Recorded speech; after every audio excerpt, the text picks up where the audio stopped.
Olukorrast digiriigis. Saadet juhib Tanel Talve. Tere head kuulajad, aasta lõpp läheneb hirmutava kiirusega ja märkamatult on kätte jõudmas taas see aeg, kui hakatakse jagama tunnustusi omas valdkonnas tublimatele. Ja 2 tublit meest on meil ka tänases saates, sest Justiits- ja Digiministeeriumi ning Eesti Infotehnoloogia ja Telekommunikatsiooni Liidu korraldatud konkurssidel valiti parima IT-juhi tiitli võitjaks Saue valla arendusosakonna juhataja Indrek Eensaar, kes on ise siin Delfi stuudios täna ka kohal. Tervist! Tervist ka minu poolt!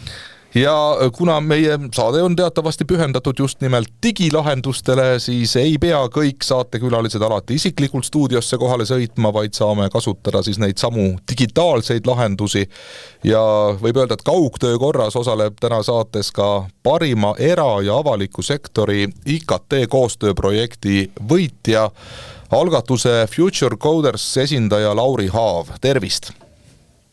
Tervist ja tõesti väga kaugelt ilma veerelt. Nii et praktiliselt enam kaugemale vist Tallinnast Eestis minna ei saa. Jah, me võib öelda, et me täna teeme sellist elavat katset, et kuidas meil on siis dataühendusega lood seal kaugel ilmaveerel, aga tundub, et hetkel vähemalt ühendus on olemas ja kõik toimib. Mina olen saatejuht Tanel Talve ja Lauri, kui nüüd teiega alustada, siis ma ütlen kohe ausalt ära, et ma olen pisut kimbatuses, sest et selle teie auhinna nimi on parima era- ja avaliku sektori IKT koostööprojekt, aga kas ma saan nüüd valesti aru, et see Future Coders kui selline on puhtalt ju eraalgatus, et see riik üritab nüüd ennast siin mingite võõraste sulgedega ehtida või mis toimub? Ei no, riik esineb mitmes erinevas formaadis, et tegelikult selle algatuse esialgne ellukutsuja sihtasutus Võrumaa arenduskeskus ikkagi ka esindab avalikku poolt. Ja teiseks meiega tuli suhteliselt algusest teile kohe kaasa Tallinna linnavalitsuse haridusamet, et nemad on ka täitsa avalik asutus. Et ma ütleks, et täitsa ausalt on era- ja avalik sektor siin koos tegutsemas. No selge, sest ma selle sama auhinna väljakuulutamise dokumentidest loen, et see ei ole tavaline PPP-projekt, millest kuidas me oleme nagu harjunud aru saama, et pisut nagu ikka rohkem sinna erapoole kaldu. Et see initsiatiiv tuli lihtsalt siis erasektorist, nagu ma aru saan, et selles mõttes on ta nagu võib-olla teistmoodi. Võib-olla on jah natukene erasektori poole kaldu, et meil on siin ka SEB Pank näiteks on nii-öelda suure partnerina ja toetajana kaasas ja aga samas teiselt poolt on peaaegu 30 Eestimaa kooli, et nemad on nii KOV-koolid kui ka siis tegelikult riigigümnaasiumid, nii et siin on tõesti kõik ja siin on isegi 4 P-d nagu selles mõttes, et siin on KOV-id, siin on riigikoole, siin on avalik asutusi ja siin on siis ka nagu eraalgatust, nii et 4 P-ga PPP projekt. Väga hea, siis on see teema selgeks tehtud ja ma korra küsin nüüd ka stuudios viibivalt Indrek Eensaarelt, et sellel juhtimise tehnoloogia konverentsil Telia Digital Hub need võitjad välja kuulutati, eks ole, ja seal öeldi, et te olete viimase 2 aasta jooksul olnud Saue vallavalitsuse digipöörde elluviimisel võtmeisik. Et mis paleepööret te seal nüüd siis korraldate ja kas see teeb nüüd paremaks elu teie ametnikel või ka teie siis valla inimestel, kodanikel? Ja, et praegune Saue vald sündis siis 8 aastat tagasi ja juba toona sai seatud siis eesmärgiks, et pakkuda oma kodanikele paremaid e-teenuseid ja teistpidi siis pakkuda neid võimalikult ökonoomselt, ehk siis kasutades tehnoloogiat, et palgata vähem töötajaid vallavalitsusse ja olla kuluefektiivne. Ja siis järk-järgult oleme siis oma protsessi digitaliseerinud ja tõesti eesmärgiks on pakkuda paremaid ja mugavamaid teenuseid valla kodanikele. On see siis õnnestunud ka? Ega see auhind niisama ka ei antud, et ju siis ikka mingid tulemused on ka, et on neid võimalik mõõta ka. Kogu aeg räägime, et mõõdikud on väga tähtsad. No jaa, et me ise hindame, et kuskil circa 90% meie teenustest on pakutavad digitaalselt ja kuna Eesti omavalitsuse üks peamisi teenused on haridusteenus, siis nii alusharidus ehk lasteaiad ja siis põhikoolid, et siis me alustasime ka oma digiteerimist just nimelt eelkõige siis haridusteenustest ja siis liikus edasi teiste teenuste juurde, näiteks sotsiaalteenused, mis siis on üks teine oluline valdkond, kuigi oluliselt väiksem omavalitsuse teenuste paletis. No kui ma nüüd küsisin Lauri käest siin just, et mismoodi see koostöö siis avaliku sektoriga nende poolelt vaadates on, siis ma saan vastu küsida nüüd teie käest, et kuidas teil siis erasektoriga see koostöö on, et kas te selle auhinna saate ainult enda kontosse ja oma tiimi kontosse, mis teil seal valla palgal on siis inimesed, või teil on ka ikkagi koostöö erasektoriga olemas? Ja, et ükski lahendus ei sünni nii-öelda ilma koostööta, et kõik meie lahenduste pakkujad on siiski erasektorist, et meil endal programmeerijaid palgal ei ole ja mis selliseid lahendusi ei arenda, et kõik need erinevad lahendused, mida me kasutame ja mis meil on välja arendatud, on siis tehtud koostöös erasektoriga. No justiits- ja digiminister Liisa Pakosta ütles teie auhinda peale säärest asja, et ka väikeses kogukonnas võib sündida suurepäraseid visioone, ideid ja digiuuendusi, et see on selline suurepärane näide sellest ja nii edasi. Kuulge, Saue on üks rikkamaid omavalitsusi Eestis üldse, et kas see jutt väikesest kogukonnast nüüd pisut nagu ebaõiglane ei ole? Ja, et tegelikult on niimoodi, et Saue siiski on suhteliselt väike omavalitsus. Et ühinemisjärgselt hetkel praegu on meil siis circa 26 000 elanikku, ühinemisjärgselt oli neid pisut üle 20 000. Et selline mastaabi efekt digitaalsete teenuste puhul algab siis circa kuskil 20 000 elanikust. Ja et väga keeruline on siis võõstelda Tallinna ja Tartu suuruste linnadega, kus siis on 100 000 elanikku ja siis oluliselt rohkem, ehk siis kuskil niimoodi 500 000. Et selles mõttes nendega võrreldes me oleme siiski suhteliselt väike. No jah, aga ma ei tea, mida siis, Loksa linn peaks üldse tegema, kui Saue vald ei suuda, või ütleb, et väga raske on Tallinna ja Tartuga konkureerida. Et selles mõttes, et jah, et tõesti nii väikestes kogukondades nagu Loksa ongi võib-olla keeruline teenuseid digitaalselt pakkuda, et neid teenuse saajaid võib olla ühe teenuse kohta sedavõrd vähe, et seal see majanduslik efekt juba puudub.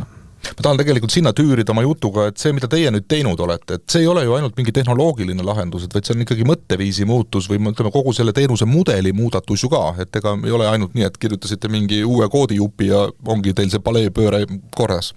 Ja, et me tõesti siis nii-öelda võtsime kõik oma protsessid järk-järgult lahti ja disainisime need uuesti, lähtuvalt siis digimaailma sellisest paradigmast ja lähenemisvõimalustest ja tehnoloogia võimalustest ja siis panime ta uuesti kokku tagasi. Et need oleks siis efektiivsed ja sobiksid siis digitaalseks menetlemiseks. Põhimõtteliselt võib võtta siis selle mudeli või ka need tehnoloogilised lahendused, mis te seal loonud olete, aga see sama Loksa linn kasutada teie asju või te olete patendi võtnud, et teised ei tohi, ei saa või peavad õudselt raha maksma ikkagi? Ei, kindlasti patenti meil ei ole ja me oleme teinud koostööd ka väga palju teiste omavalitsustega. Et selles mõttes, et tegelikult kõik Eesti omavalitsused teevad peamiselt väga sarnast asja, aga kuna rahvas valib volikogu ja igal pool volikogus on poliitikud, kes otsustavad ja enamasti tehakse sama asja, aga pisut teistmoodi ja saatan peitub detailides ja tihti nende detailide siis elektroonilisse vormi viimine või menetlusse viimine tähendab päris kulukat arendust. No te mainisite ka, et selline üks tähtsamaid asju, mida te selle digitaalse pöörde puhul silmas peete, on hariduse teema ja tegelikult ju Lauri selle sama hariduse teemaga ka tegeleb. Et Lauri, ma saan aru, et eraettevõtjad nägid ühel hetkel, et selle riigi peale ikka loota ei saa ja kui tahta endale kvaliteetset töötajaskonda ka tulevikus, siis peab selle hariduse andmise enda kätte võtma. On mul õigus? Ma ütleks, et riigi peale loota ei saa, aga ainult riigi peale võib-olla ei peaks lootma, et peab ise ka asju tegema, et meil on selline huvitav dilemma, et meil on Eesti on digiriik, eks ole. No nii nad räägivad. Jaa, aga ma ütleks, et ja see ei ole ainult nagu sõnakõlks või turundus nagu jutt, et seepärast, et Eesti on tõesti selline koht, kus on 6% töökohtadest on IKT-sektor. Et see on nagu, kui sa võtad Euroopa keskmist või madalama, me oleme 2 korda ees nagu kõigist. Nagu keskmine Euroopas on 3%, meil on 6%. Eks meil on nagu päriselt digiriik, eks siis ka väga paljud töökohad ja väga paljud ettevõtted on selles valdkonnas tegevad.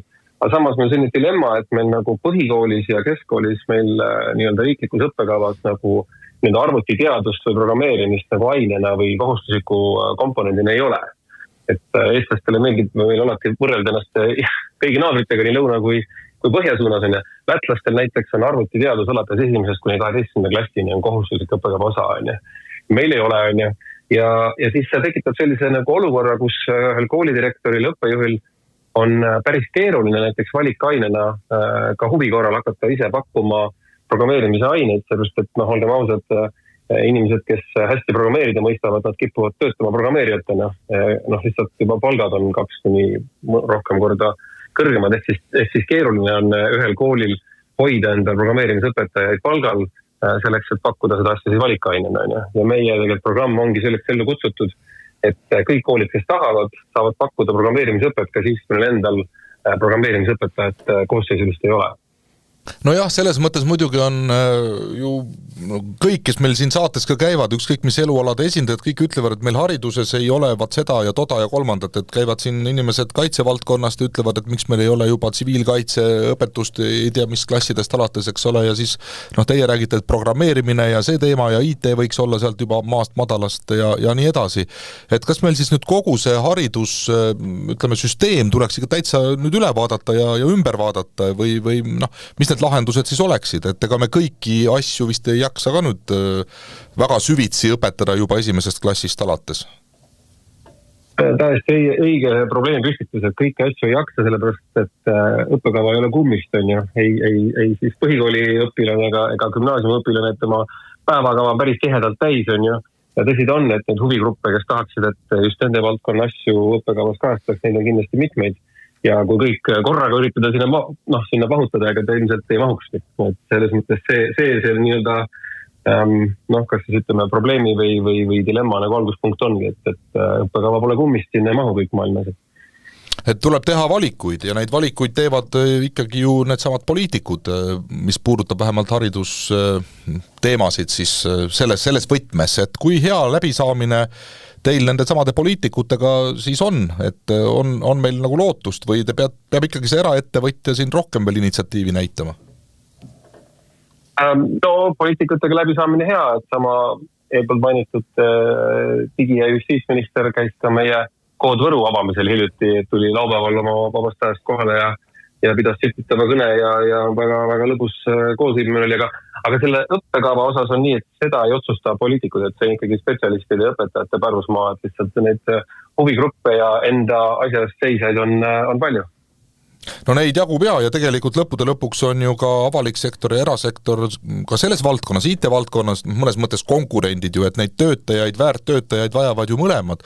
Ma ei tea, kuidas, Indrek, teil on see olukord, et kas te näete, et teile sellist väärtuslikku ja kvaliteetset tööjõudu tuleb peale või kuidas üldse see teema teil Sauel näiteks on, et kas te loodategi enda inimesi palgata sinna valdkonda või ongi need eraettevõtjad, kellega te koostööd võiksite teha, et ei peagi konkureerima nii väga oma vahel? No selles mõttes, et meil on ikkagi ka enda spetsialistid palgal, et kas siis on projektijuhid ja nii edasi, kes siis peavad ka IT-teemas nii-öelda orienteeruma ja tugevad olema. Et selles mõttes, et kahtlemata selliste töötajate palkamine on keeruline, eriti arvestades konkureerivat hinnatase, nii-öelda siis palgataset erasektoris. Et ma võin öelda, et meil lihtsalt on õnne olnud oma inimestega, meil on väga head spetsialistid. Miks te ise muide avalikus sektoris üldse töötate? Te võiksite vabalt ju ka kusagil erasektoris olla ja ma ei tea, veel suuremat palka saada. Või äkki ei ole ikka need palgad nüüd seal avalikus sektoris ka nüüd nii hullud midagi? No, eks avalikus sektoris on ka teisi selliseid kuidas öelda siis võimalusi, mida võib-olla erasektoris ei ole, et võib-olla nii-öelda natuke ka missioonitunnet ja võib-olla võimalus siis teha teistsuguseid asju või siis asju, mis nii-öelda kohalike inimeste elu ka tegelikult paremaks teevad. Et võib-olla see on erasektoris pisut piiratum, et seal on mingi konkreetse toote arendamine või konkreetse etteantud lahenduse elluviimine, aga avalikus sektoris on nii-öelda koha peal nii-öelda võimalik nähtavaid probleeme lahendada. Lauri, ma korra küsin sellist asja, et ma saan aru, et te olete ikkagi eraettevõtted ju oma mätta otsast vaadates on selle algatuse ju eestvedajad, et nad ikkagi tõesti mõtlevad ju enda tulevase tööjõu peale. Kui palju te selle avaliku sektori tööjõu peale selle algatusega üldse mõtlete või kas on inimesel võimalik ka teie programm läbides sinna avaliku sektorisse tööle minna? Tegelikult ei ole see ju sugugi mitte tasuta, vaid seal on ikkagi ju õppemaksud ja asjad taga, et kuidas see süsteem teil täpsemalt töötab ja mis eesmärki ta kannab? Me vaatame seda asja selle pilguga, et kui me räägime täiskasvanute programmist, et siis kas inimene läheb pärast avaliku sektorisse või erasektorisse, et õnneks juhtub mõlemat, et on läinud päris palju ka avaliku sektori poole, aga mis just ajendas nagu sinna noorte suunas ja gümnaasiumi suunas vaatama Norstat on teinud, ma arvan, nüüd vist 4 aastat järjest sellist uuringut, et küsitleb iga suvi noori, et kellel on huvi minna kas õppima tehnoloogia valdkonda või tööle tehnoloogia valdkonda. Ja tunnistame, et see huvi väga ei kasva, pigem tasapisi nagu kahaneb ja ka koolidega rääkides, et meil ikkagi päris palju inimesi tuleb ka keskkooli, kes ei oska näiteks arvutit kasutada, on. Et see võib tunduda nagu veidi vanematele inimestele nagu hämmastav natuke, aga eks noored on hüpanud otse nagu, eks ole, nutiseadmete valdkonda ja võib-olla on selle arvuti poole nagu veidikene vahele jätnud. Ja meie mure nagu rohkem seda vaadates on see, et meist ei saaks selline nagu rahvas, kes ainult tehnoloogiat tarbib, vaid et me oleks ise selle tehnoloogia ikkagi loojad. Et selleks on vaja need inimesed üles leida ja neid seda huvi nagu, ütleme siis nagu heas mõttes nagu lõkkele puhuda.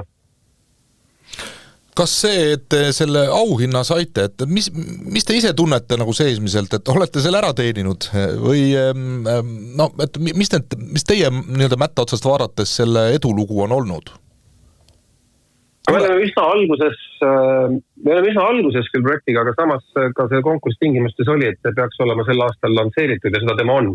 Et lihtsalt meie mõttes me oleme nagu, ütleme siis versioon 1. Ehk siis septembris me alustasime, aga alustas kohe 28 kooli, esimese kuu ajaga tuli üle 800 õpilase, nii et selles mõttes ikkagi ta on alustatud ja töö käib ja õppijad läbivad programmi, nii et selles mõttes ma arvan, et ta nagu vastas hästi konkursi tingimustele, aga tõsi ta on, et me oleme nii-öelda teekonna alguses. Aga see õppemaks on ikkagi ju olemas, eks ole, et see tasuta ei ole või kuidas see pool teil seal üles on ehitatud, äkki inimesed ei tea veel? See keskkooliprogramm on ikkagi õppijale tasuta selles mõttes, et keskkooliprogramm on üles ehitatud niimoodi, et on erasektori partnerid, kes on toetanud siis suuremate kulude ja arendustegevustega ja kõik koolid, kes osalevad, siis iga kool maksab sellist õppeaasta põhist osalustasu. Aga kooli õpilasele ehk siis gümnasistile on see ikka tasuta ja nagu valikained, mida kool pakub, on ikka tasuta. Aga see Kood Võru, mina olen aru saanud, et teil on seal eriti äge äriidee, et ei ole isegi õpetajaid kui selliseid olemas. Mismoodi see asi seal toimib siis? Täiskasvanud programmid, jah, et meil on siis täiskasvanud programmid on meil Kood Jõhvis, Kood Võrus ja tuleb ka kohe Kood Järva. Et on jah selline ilma õpetajateta kool, et meil keskmise täiskasvanud õppija vanus on sinna 29-28 eluaasta kanti, et pigem on juba nii-öelda inimesed, kes teavad, mis nad tahavad ja kes on nagu motiveeritud siis uut karjääri, uut ametit õppima, et neil ei ole võib-olla nagu vaja siis nii-öelda selle kaardikepiga seal kuskil rütmi nagu hoida, et on ise motiveeritud ja suudavad iseseisvalt läbida ja siis grupi töödes nagu osaleda ja teha programmi läbi.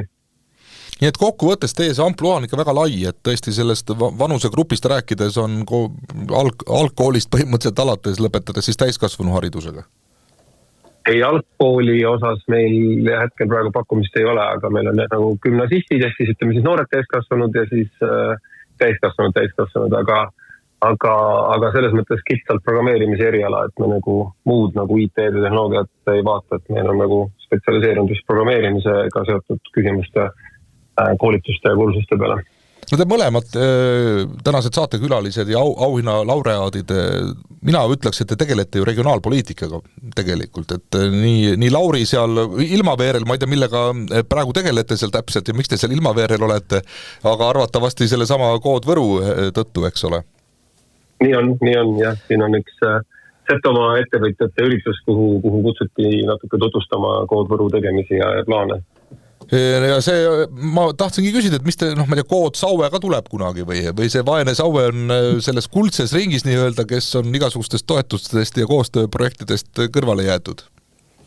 Saue on natuke Tallinna lähedal, jah, et selles mõttes ja eks me oleme ka liikunud peale Jõhvit nagu nendesse kogukondadesse, kuhu meid on kutsutud ja kus on siis kohalik initsiatiiv olnud seda projekti koos teha.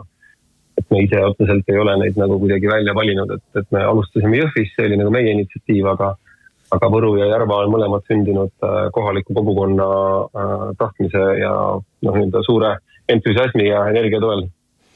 Ja, et võib-olla Saue poolt nii juba täienduseks, et Sauel on siis asub riigigümnaasium, et seal nii-öelda omavalitsuse otsest osalust ei ole. Küll on aga meil erinevad IT-teemad väga populaarsed huvihariduses, kas või robootika on meil juba lasteaedades ja nii edasi, et meie valla lapsed kindlasti arvutiga puutuvad kokku juba väga varases nooruses. muude digivahenditega. No Kood Jõhvi on juba ju olnud jupp aega ja Võru ka, kas on juba mingeid selliseid regionaalpoliitilisi tulemusi ka teile ette näidata? Nendel auhindade pidulikel üleandmisel toonitati mitmel puhul, et teie töö on olnud tulemuslik ja hästi mõõdetav. Et kas te ise oskate nagu mingeid selliseid tulemusi juba öelda, et mida see andnud on näiteks ma ei tea, Jõhvile või siis sellele piirkonnale, kus te praegu tegutsete?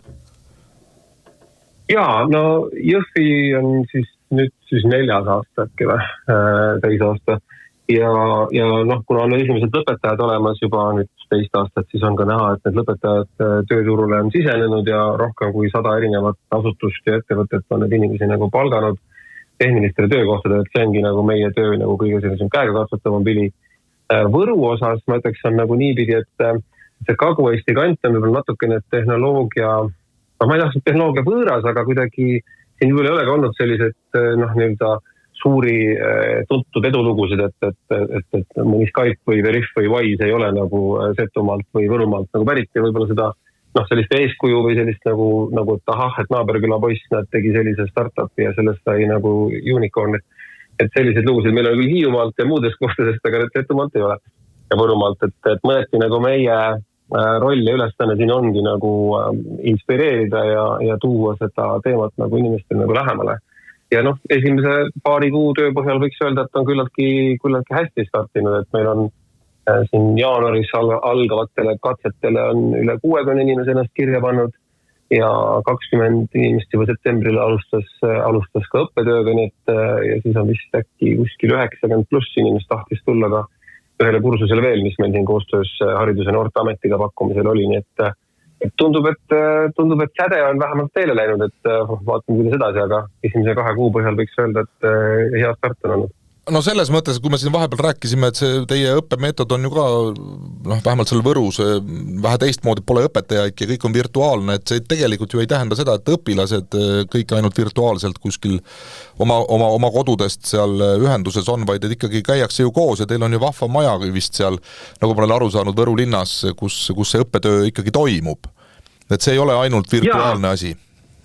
Jaa, see on pigem nagu hübriidasi, et kes vähegi saab, muidugi me julgustame tulema kokku ja tegema koos, aga kui elu on selline, et vahest on vaja teha eemalt või teha kaugtööna, siis see on ka võimalik, aga eks ka see kaugtöö nagu sujub paremini inimeste vahel, kes on omavahel mingil hetkel väheke kokku saanud ja ütleme siis, kui mitte päris puudasoola pole jaksanud süüa, et siis vähemalt pool puudasoola koos ära söönud, et selleks, et neid projekte ka siis hiljem nagu koos teha, kui äkki mõni on kodukontorist või kuskilt eemalt, on ju.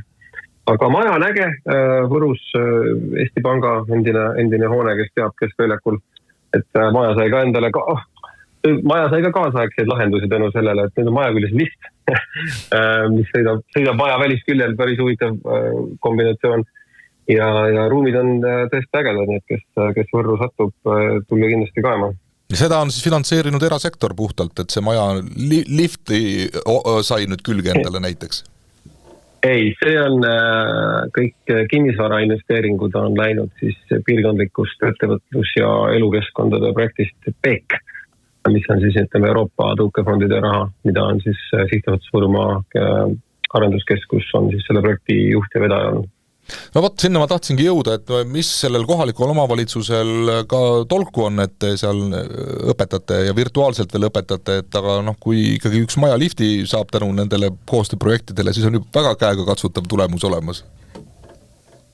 Jah, no eks ikka igas linnas tahaks, et oleks ägedad asju, mis nagu võrokad ise ütlesid, et muidu see haridusränne on olnud ainult Võrust väljapoole, et nüüd äkki tuleb selline asi, kus keegi hakkab ka liikuma Võru suunas haridusrände kontekstis, et tundub, et esimesed pääsud selles suunas on juba olemas, loodetavasti tuleb neid veel, et selles mõttes ma arvan, et see on jah, et lisaks hoone funktsionaalsuse lisamisele ja mõnede ruumide korrastamisele on ikkagi see kasutegur KOV-i jaoks ka selles, et linnas toimub asju.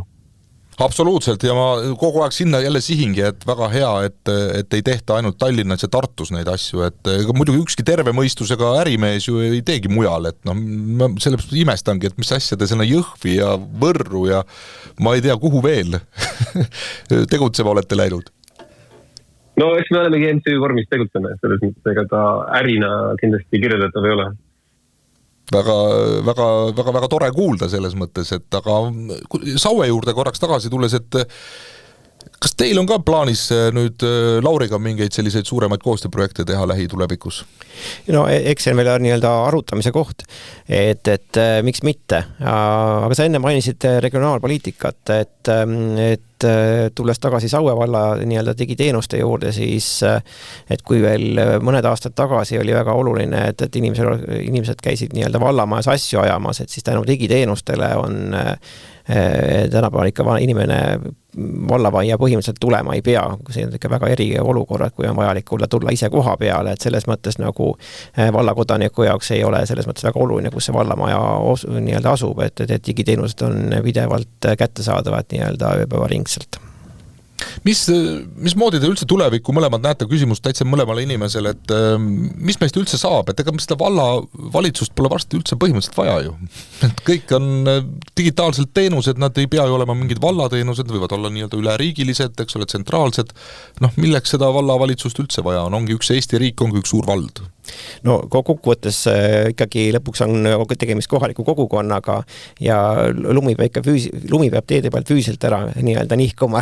Veel peab, kuigi ega meil, ma ei tea, pärast pakirobotile saha külge ja pole vaja. Ja, kuigi jah, et lõpuks seda teeb tehnoloogia ja ka praegusel lumelükkajatel on peal nii-öelda, meil on kaardirakendus, kus me saame siis pidevalt online'is jälgida, kus sahad on lükkamise ajal ja edasi, et ka sellised rakendused on meil olemas, sama siis puudub ka muru niitmist ja siis haljastuse hooldust ja nii edasi, et pigem on see, et igas rakenduses ikkagi on mingi digitaalne komponent sees või sellises teenuses tänapäeval. Aga ma arvan, kogukonnad jäävad ka tulevikus selles mõttes ja ma loodan, et inimesed elavad ka väljaspool nii-öelda Tallinna ja Tallinna lähipiirkonda kaugemates kohtades, nagu näiteks Võrumaa. Ma ütleks ka, et see nagu, et teil on kaks eraldi kihti, et üks on nagu teenuste kiht, et selleks, et asjad nagu toimiksid, võib-olla tõesti ei ole vaja kuhugi kokku tulla, aga see kogukonna pool nagu on nagu ikkagi eeldab aegalt silma kohtumist ka, aga võib-olla ongi toredam, kui neid nii-öelda kodanikule vajalikke teenuseid saab nii lihtsalt ja nii automaatselt toimetada, et sellepärast ei ole vaja kuhugi tulla, aga siis seda rohkem peab aega võib-olla ka nii vallatöötajatel kui ka elanikel just nendel kogukonna ühisüritustel osalemiseks. Millised need digiteenused üldse olema peavad, sest tegelikult, kui me oleme seda saatesarja siis teinud juba teist hooaega ja hakkab teine hooaeg juba lõpule jõudma ja selle aja jooksul oleme rääkinud ikka väga paljudest erinevatest digitaalsetest teenustest, nii riigi poolt pakutavad kui ka erasektori poolt pakutavad teemad. Kas teil ei tundu, et meil on mõnikord vaja võib-olla aeg maha võtta ja vaadata, et miks me mida üldse teeme, et vahest on selline tunne neid saateid ka juhtides, et äkki peaks küsima, et kas seda ikkagi vaja on, mida parasjagu hullult tehakse ja suurte rahade eest ja nii edasi, et kas me nii-öelda sellist liiga palju asju ei tee korraga? No võib-olla siis vaadates omavalitsuse poole pealt, et eks need teenused tegelikult lähtuvad inimeste reaalsetest vajadustest, et inimestel on näiteks lapsed vajavad haridust ja need teenused tegelikult toetavad selliste eluliste vajaduste pakkumist. Samamoodi siis nagu ennem näiteks toodud lumelükkamine, mis on viimastel päevadel ka aktuaalne on mõnedes Eesti piirkondades. Et selles mõttes, et omavalitsuse poolt vaadates me pigem ei ole teinud midagi sellist, mis oleks jutumärkides mittevajalik teenus, et kõik ikkagi tõukuvad elust enesest ja vajadusest, mis siis tulenevad vahel ka seadusandlusest näiteks ja nii edasi, et enamik tuleb muidugi seadusandlust kohaliku omavalitsuse ülesandeid. Lauri, mis teie arvate? Ma mõtlen, et siin on nagu selline point või mõte küll, et tore on uusi asju algatada ja tore on mingit uut programmi käivitada, aga siis kui on nagu mingi hulk nagu nii-öelda jooksvaid teenuseid, mis on äkki 5 aastat, 6 aastat, 7 aastat, 10 aastat tagasi tehtud, et need peavad ka kuidagi ellu jääma, eks ole. Et siis kuidagi vähem põnev ja vähem seksikama, eks ole, tegelda mingi asja elus hoidmise või selle parandamisega, et ikka tahaks midagi uut teha. Et ma arvan, selline tendents või selline oht on olemas küll, et nagu nii-öelda need kunagi ehitatud teenused tundub, et need nüüd töötavad kuidagi ise igavesti, on ju. Tegelikult ega nad ei tööta ise igavesti, on ju. Et siin oli vist ka Delfi meediamaja, oli natuke kättesaamatu siin eile. Küll mitte Delfi enda nii-öelda tegeviste või tegemata jätmiste tõttu, aga lihtsalt mõte selles, et kõik need digiteenused vajavad ka pidevat kaasajastamist ja käimas hoidmist, on ju, et nad iseseisvalt püsti ei püsi tegelikult. ja seda kindlasti, aga üldiselt on elu meie ümber pidevas muutumises, nii et Saue valla näite meil on väga palju selliseid särasilmseid valdkonna inimesi, kes ise soovivad ka oma teenused edasi arendada ja neid siis aeg-ajalt üle vaatavad, et tahaks midagi uut paremini ja põnevamalt, et selles mõttes, et muutusprotsess on tõesti pidev. No me kogu aeg räägime... Ma arvan, et... Jaa, palun, Lauri. Üks selline mõte, et muidugi, et praegu päris palju auru nagu on läinud ja läheb kindlasti nii riigi kui kohaliku omavalitsuse poolt nende selle teenuse inimesele nähtava osa ehk siis selle kasutaja liidese peale on. Aga võiks küll arvata, et meil siin AI arendusvahendid muutuvad selliseks, et varsti iga teine inimene äkki programmeerib endale ise sobiva kasutaja liidese nii oma riigi kui linna kui KOV-iga suhtlemiseks, et siis jääb nagu äkki see äriloogika ja andmete ja turvapool jääb nagu võib-olla selle teenuse omaniku kätte, aga võib-olla ei olegi väga kaugel see aeg, et kui Tanel tunneb, et talle mingi teenuse meeldib, siis ta progeb selle enda nähtav osa ise endale selliseks, nagu tal parasjagu vaja on ja kasutab lihtsalt linna ja riigi digiteenust kui nii-öelda tausta jõudu ja nii-öelda äriloogika ja andmete säilitamise kohta. Ja no mina läheksin muidugi veel kaugemale, mis ma see selleks, eks ole, aga kui eraettevõtluse poole vaadates ma võiks hoopis progeda mingi sellise asja, mis mulle ise raha, no see kratt, eks ole, et toob mulle lihtsalt vara kokku ja on tore olla, ei peagi mitte midagi enam tegema. Ja siis tuleb teha selline teenus, et teised ka kasutada tahavad, et siis peaks saama. ma pean teile õppima tulema sinna kooli, Võrru. Saab tulla Võrru, saab tulla Järva, saab tulla Jõhvi. Kõik on võimalus on olemas. Jaa, minu kodukohale see Järva on muidugi natukese lähemal.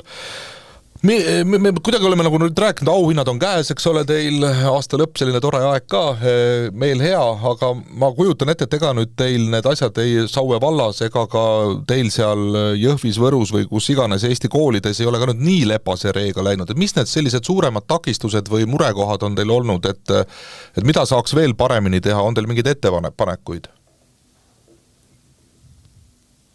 Kõik ootavad praegu, anna minna, Lauri. No põhiline mure on ikka see probleem selles, et selles ööpäevas on nüüd 24 tundi ja neid rohkem ei ole kuidagi kuskilt võtta. Et see aeg-ajalt nagu on nagu takistuseks, et kui vaadata kas või tiimi ja meeskonda, et tahaks teha rohkem ja kiiremini, aga füüsiliselt ei jaksa rohkem. Nii et teil on selles mõttes ju nagu positiivsed probleemid, ütleks nii, et pigem oleks ju päris hull asi siis, kui ma ei tea, ei oleks huvi ei inimeste ega ka omavalitsuste poolt ja ei oleks mingit tuge ega mitte midagi, aga ma saan aru, et teil on pigem jama selles, et teil on nüüd liiga palju huvi ja sellist tegutsemist seal.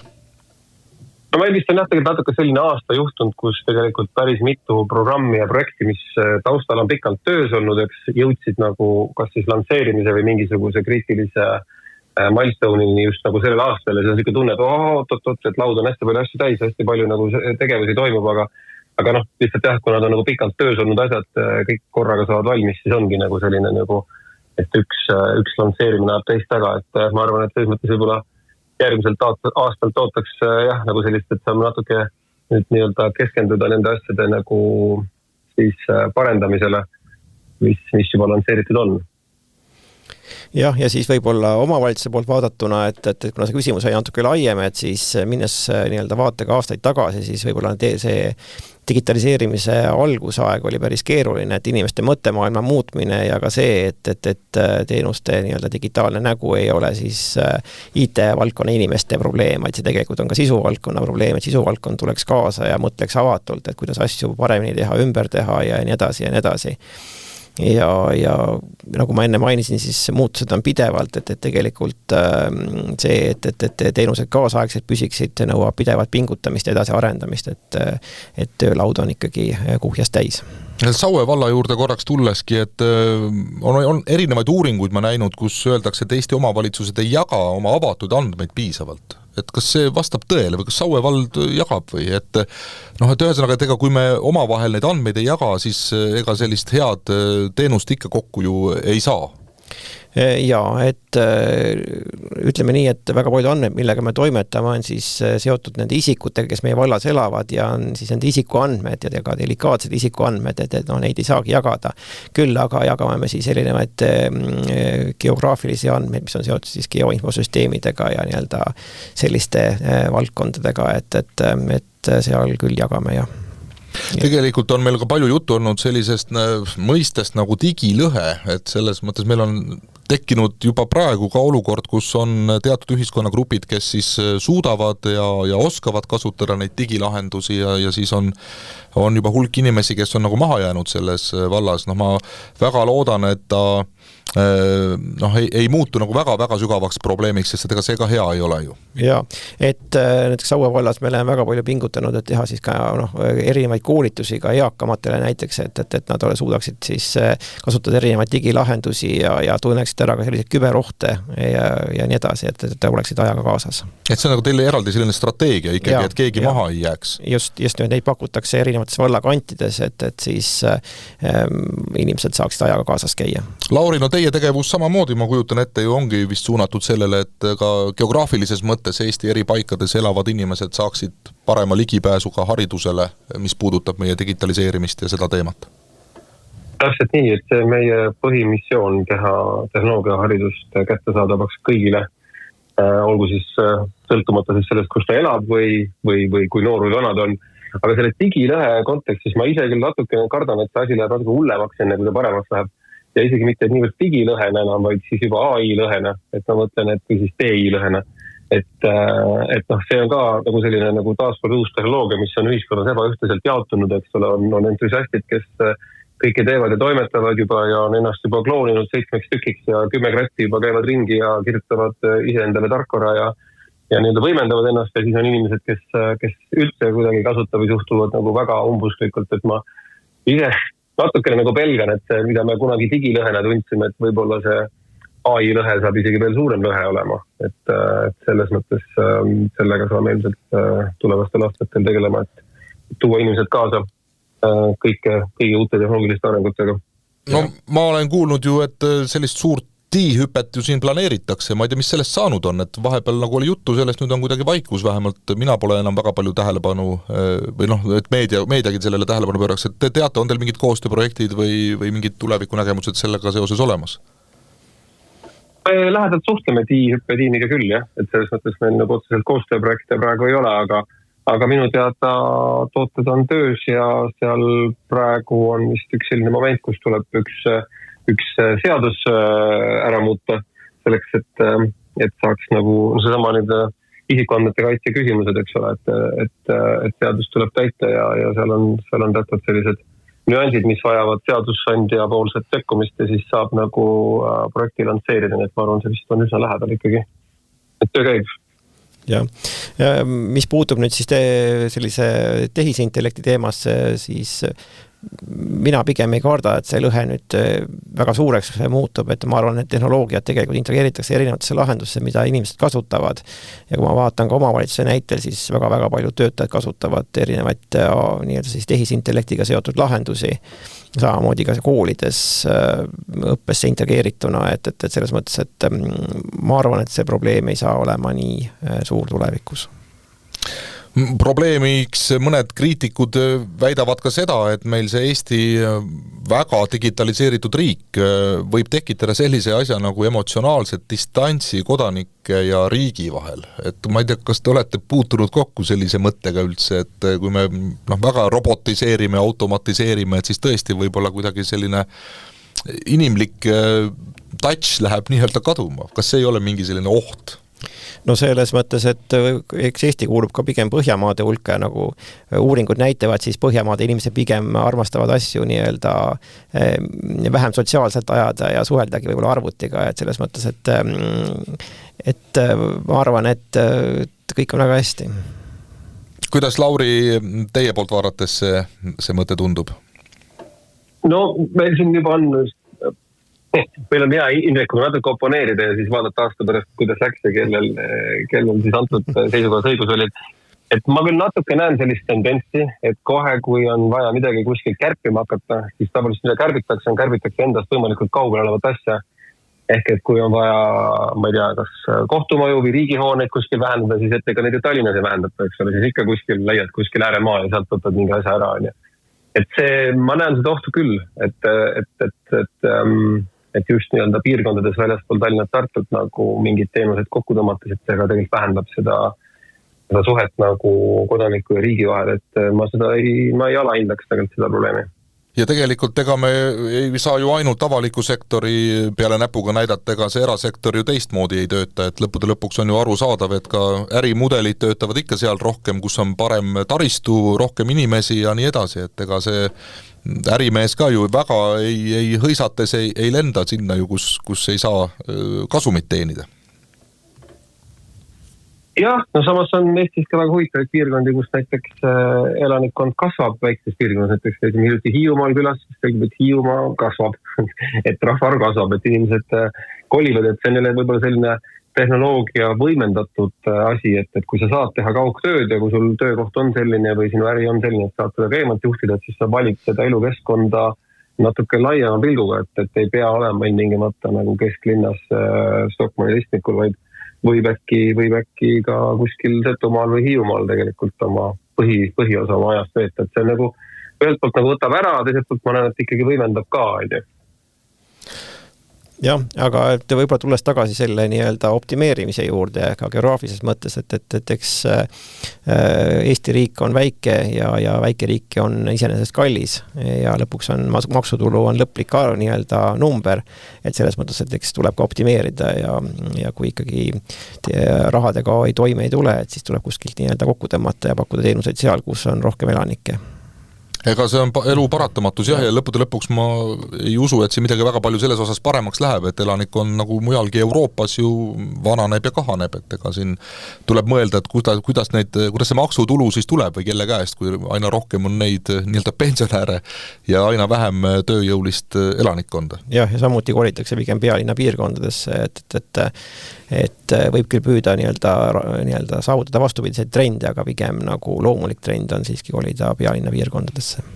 Ma siia lõppu küsin veel sellist asja ka, et üks ohu selline koht, mida inimesed on siin näinud või tähelepanu juhtinud, et see digiteenuste väga kiire arendamine ja automatiseerimine ja nüüd see AI veel takka pihta, eks ole, kas see ei või kaasa tuua sellist läbipaistvuse ja vastutuse probleeme, et lõpuks, kui see masin teeb otsuseid, et kelle juurde ma kaebama lähen, kus ma kaibama saan minna siis lõpuks, et ka robotile pean minema siis midagi kurtma? No eks ikka selle juurde, kes siis selle roboti enda hüvanguks on tööle pannud nii-öelda või enda eest, et enamasti ikkagi seal siis on taga keegi, kes siis vastutab selle eest tegelikult, et ega vastutust ei saa siis robotile delegeerida tegelikult. Noh, meil on selle vastutusega üldse nagu on, et ega ilma selle robotiga on teinekord raske aru saada, et kes siis vastutab lõpuks. Ma ei tea, kuidas Lauri teil seal lood on, et te olete kuidagi, kõik on nagu selles mõttes klaar? Jah, see mõnest on selles suhtes lihtne see lugu, et on seadusmäärus rakendus nagu selles suunas nagu liigub, et kõik need rakendused ja teenused tehakse ju selle järgi, mis seadustes ja määrustes kirjas on, et selles mõttes nagu see nii-öelda algallikas või põhjus on nagu ju teada ja pigem kui on digitaalsem asjaajamine, siis on ka see nii-öelda jälg nagu maas, et kes tegi, mida tegi, et ma isegi väga selle mure või selle hirmuga nagu väga ei oska kaasa tulla, aga taaskord see võib minu selline sotsiaalne mull olla. Jah, minu saatejuhi ülesanne on igasugustele võimalikele teemadele tähelepanu juhtida, muidu aasta pärast ütlete teie mulle, et no miks sa siis ei küsinud. aga ma väga loodan, et teie mõlema tegevus on eeskujuks paljudele, et ma korra veel siin küsin, et kas Saue näide, mida te teistele omavalitsustele ikkagi soovitate või on sellel Loksa linnal mõtet teie juurde tulla ja midagi seal ka nii-öelda üle võtta ja teistmoodi tegema hakata? Ja kindlasti, et Eestis on väga palju omavalitsusi, pisut üle 80 ja võib-olla Loksa on selles mõttes ekstreemne näide, et ta on üks väiksemaid. Ja vabandust Loksa ees, et ega see lihtsalt, et ta on kontrastne tõesti Sauega võrreldes. Jah, aga sellised keskmise suurusega omavalitsused kindlasti, et me tegelikult suhtleme omavahel väga tihedalt ja et võib-olla meie oleme oma sellised protsessid arendanud terviklikuks, et kui ühelt poolt tuleb nii siis taotlus sisse ja kui see rahuldatakse või näiteks mingi väljamakse näol, et see liigub juba automaatselt lõpuks edasi elektrooniliselt kuni panga väljamakseni, et seal käsitsi keegi kuskil midagi ei tõsta ja nii edasi, et kui inimesed vaatavad see üle ja kontrollivad, aga ikkagi, et võib-olla see terviklikkus on see üks, mida me oleme siis saavutanud. Ja, sest minu mure on see, et kui me digilõhest siin korraks rääkisime, eks ole, mis on nüüd juba AI lõhe ja nii edasi, et ega see ei ole ainult inimeste puhul ju nii, et see on ka omavalitsuste puhul väga selgelt ju ammu näha, et üks on palju võimekam ja teine ei ole nii võimekas ja siis kuidagi kogu aeg ainult suureneb see mahajäämus. Ja kindlasti on väga oluline, et juhtkonna stabiilne toetus oleks sellele, et teenuseid digitaliseerida. Et meil õnneks on olemas olnud. Lauri, mis mõtted teil lõpetuseks veel oleks siin tähtis edastada inimestele, kes meid kuulavad? Ma käin mõtlema ja selle tänase saate peale tervikuna ja nende nii-öelda auhindade või nende tegevuste ja tegude peale, et lõpuks vist on kuidagi selliselt, et nagu ideid on palju ja siis nii-öelda ja teinekord nagu virisemist palju, aga siis tegelikult lõpuks loeb tegu. Et nagu need ideed, mis ära teostatakse, need on need, mis lõpuks maksavad ja kui kuskil on mingi asi, mille üle on põhjust nagu viriseda ja need kindlasti on, et siis on ka tegu on see, mis tegelikult selle olukorra ära muudab, nii et ma nagu hakkab juba vaikselt aasta lõpu tunne peale tulema, et nagu loota sellist tegude rohket uut aastat, et võib-olla nagu rohkematest ideedest saaksid päriselt asjad ja siis nii-öelda virisemise asemel rohkem ärategemist. Jah, nagu meie vanasõna ju ütleb, et vähem, ütleme siis viisakalt juttu ja pikem samm. Täpselt nii. See on hea selline aastalõpu soovitus ja tegelikult võib vist teie näitel ka ju öelda seda, et ei tasu alati ju oodata, et riik või kohalik omavalitsus tuleb ja teeb ja algatab ja möllab, eks ole, vaid et ikkagi enda aktiivsus ja enda selline initsiatiivi näitamine on ka ikka väga tähtis. Täpselt nii on ja siis tuleb teised ka kaasa, et näevad, et inimestel silmad säravad, nad tahab asju teha ja neil on võimekus asju teha. Et siis on ka neid toetajaid ja kaasa mõtlejaid ja kaaselajaid võimalik leida. Mul on hea meel teiega seda saadet teha. Palju õnne teile veel kord nende auhindade saamise puhul. Tuletame siis veel meelde, et meil olid täna saates suurelt auhinnatud tegelased, kes on saanud endale sellise vahva tiitli, et siin minu juures nii-öelda füüsilises formaadis stuudios Delfis on inimene, kes on siis saanud parima IT-juhi tiitli, Saue valla arendusosakonna juhataja Indrek Eensaar ja nii-öelda virtuaalses vormis esines meil täna siis ilmaveerelt tõesti meie üsna kaugest Tallinnast vaadates kaugest punktist, samas kui sa sealt poolt Eesti poole vaatad, oled vabariigi esimene miis, nagu ma aru saan. See pidi olema niimoodi kuidagi, et teekond nagu ilmaveerelt Tallinnasse on 300 kilomeetrit, aga Tallinnast ilmaveerde 3000. Nii ta kipub olema jah, et katsume seda müüti ka siis murda siin ja see hääl, keda te kuulsite siis sealt ilmaveerelt kõlamas kuulub Lauri Haava nimelisele inimesele, kes on algatuse Future Coders esindaja ja kes siis sai sellise pealkirjaga auhinna nagu parim era- ja avaliku sektori IKT koostööprojekt. Suur tänu teile, härrased, jõudu teile tulevikuks ja ma väga loodan, et selles meie saatesarjas ka järgmisel aastal saame rääkida juba järgmistest edusammudest, kas või sellest kood Järvamaast, mis on siis alles vist loomisel, Lauri, eks ole? 27. november avamine, jah. No nii, siis on see ka kohe tehtud. Aitäh teile veel kord, aitäh kõikidele kuulajatele, saatejuht oli Tanel Talve ja nagu ikka järgmisel korral järgmised teemad. Kõike kaunist! Suur tänu kutsumast! Olukorrast digiriigis on Justiits- ja Digiministeeriumi tellitud riigi IT-teemaline podcast. Projekti on kaasrahastanud Euroopa Liit.